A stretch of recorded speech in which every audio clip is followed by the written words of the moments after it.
Well, the UK's energy regulator Ofgem says a price cap for average household energy bills will rise by about 21%. Well, that means the price cap will increase to about $5,200 per year from January until the end of March 2023. However, households will not pay this amount, as Ofgem's price cap has been replaced by a government-backed price guarantee, which is set at $3,000 per year for an average consumption.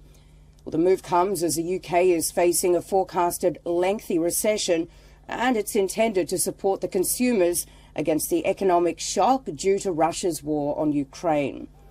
Well, the government action will save the typical household more than $2,100. This is according to analysts. Well, the government's scheme is to help with energy bills, which is expected to reach £39.42 billion over the 18 months. Well, meanwhile, the UK Chancellor Jeremy Hunt is warning that universal energy bills support will not continue beyond spring 2024. That's if household bills continue to remain high. With the Chancellor adding that people will have to take responsibility for their bills, urging the public to play their part in cutting usage.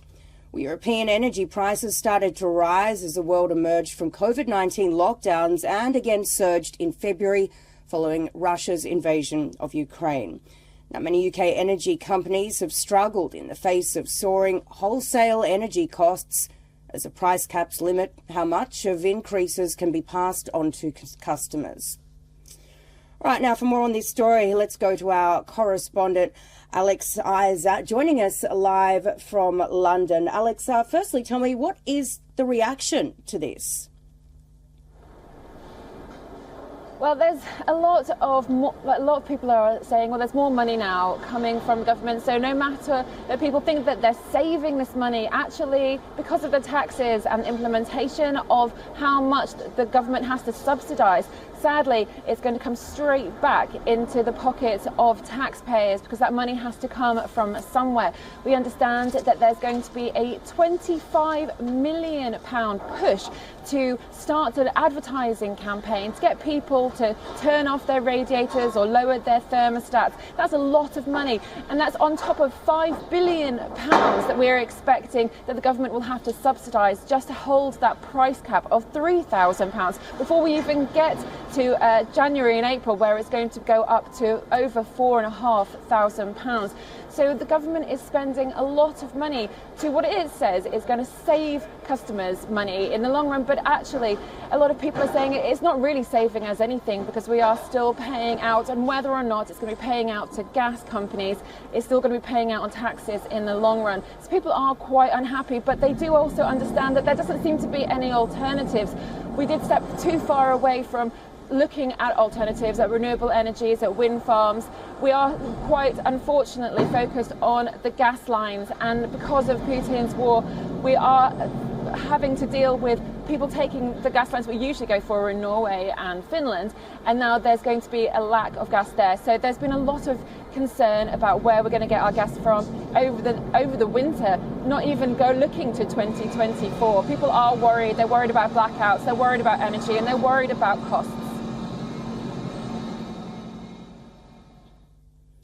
Yeah, you're certainly right there. Tell me, what is the government telling people to do, given that this situation, as you mentioned, is just becoming worse and worse, with many households really unable to afford these increases? Yeah, absolutely. It's a really dire situation for so many. So the government plans, as I said, to this £25 million push of this marketing, and they're going to look for celebrities to do adverts, which definitely won't go down very well with the general public. But they're saying to people, there's like 8 things that you can do, 8 changes to lower your bills by, they're claiming £400. And they include lowering your boiler, turning off the heating when you leave the house, turning off your electricity when you leave the house, all your electric devices, also taking showers over baths, taking shorter showers, and lowering your thermostat. Now, this all does seem like common sense, and a lot of people already do these things. And this is the reason that Liz Truss didn't want to actually do this public service announcement back when she was Prime Minister, because she didn't think it was right to showcase these ideologies from the government and force them on the people. basically putting the onus on the people that it's their fault that their bills are going up, when actually it really isn't. So asking people to just turn off their electrics and have showers instead of baths, but not everybody can do that, of course. There's a lot of people who rely on certain devices, especially medical devices in households, and they'll see their bills soaring, and they can't do anything like turn off those electric devices or do many of the 8 changes that the government is trying to implement. Ultimately, it's all well and good that the government is trying to push for £25 million on this push. It does seem that Liz Truss might have been right in one thing, that that's a lot of money wasted to add on top of the £5 billion that they're already spending to subsidise. Yeah, you're certainly right there, Alex. Alex, for us there, thank you very much. All right, let's move on now to our guest, Clisman Murati, who is the founder and CEO of London-based World Affairs Research Consultancy.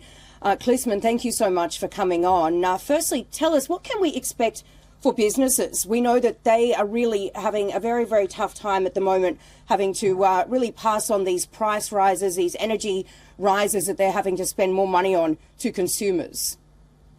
Well, it's not as easy to tell businesses to not use as much electricity, especially when service businesses like restaurants, etc., that's their prime method of creating the income by cooking the food, etc. So I think the message to businesses isn't going to be the same as the message to the normal consumer because of the fundamental differences that we see. So I think those businesses who have scale, who can afford to bring in more income, who can actually push to do this, are going to be those which are better off.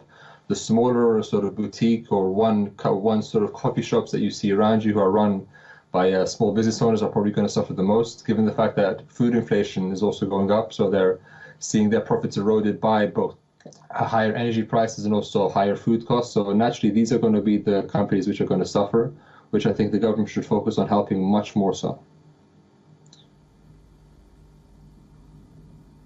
Yeah, and how likely is it that, you know, we could potentially see any extra help from the government to keep these businesses afloat? Well, there have been a lot of policies which have been put forward to help businesses. You know, for example, even during COVID, we had the reduction of VAT or completely VAT being taken off.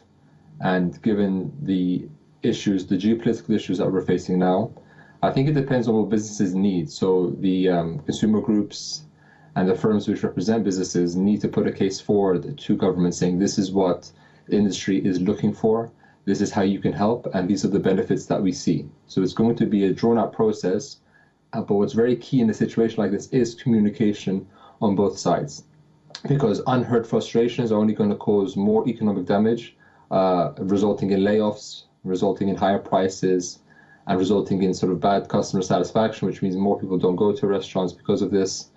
So communication is key in times of strain like this. All right, Clisman Murati there, thank you so much for joining us there live from London.